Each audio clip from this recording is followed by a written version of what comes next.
হচ্ছি কোন পার্টি মিছিল না, এটা কোন পার্টির মিটিং না।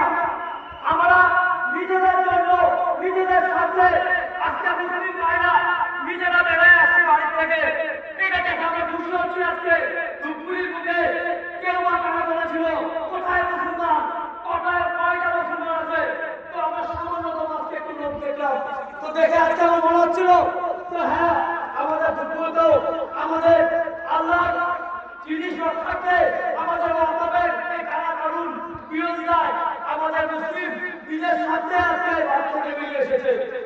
এটাই আমরা চেয়েছিলাম যে প্রত্যেকটা লোক নিজ দায়িত্বে আসি আর যাওয়ার সময় কথা বলি, যখন এখান থেকে আমরা যাবো যেমন ভাবে আসছি তেমন ভাবে খুব শান্ত ভাবে মানুষ কেউ বা কারা কি বলছে সেটা শোনার দরকার নাই। আমরা শুধু আল্লাহকে ভয় করি, ইনশাআল্লাহ করি কিনা? আমরা শুধু আল্লাহকে ভয় করি। আল্লাহর জন্য আজকে আমরা বাড়ি থেকে বেরিয়ে এসেছি।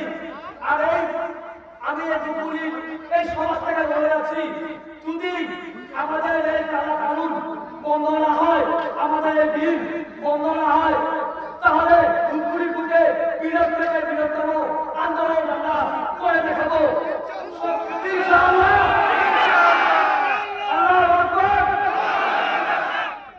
আমরা জীবন্ত কোনো কিছু করতে পারবো না, অল্প সময়ের মধ্যে শেষ করতে হবে। কিছু প্রশাসনিক ভাবে সব দিক দিয়ে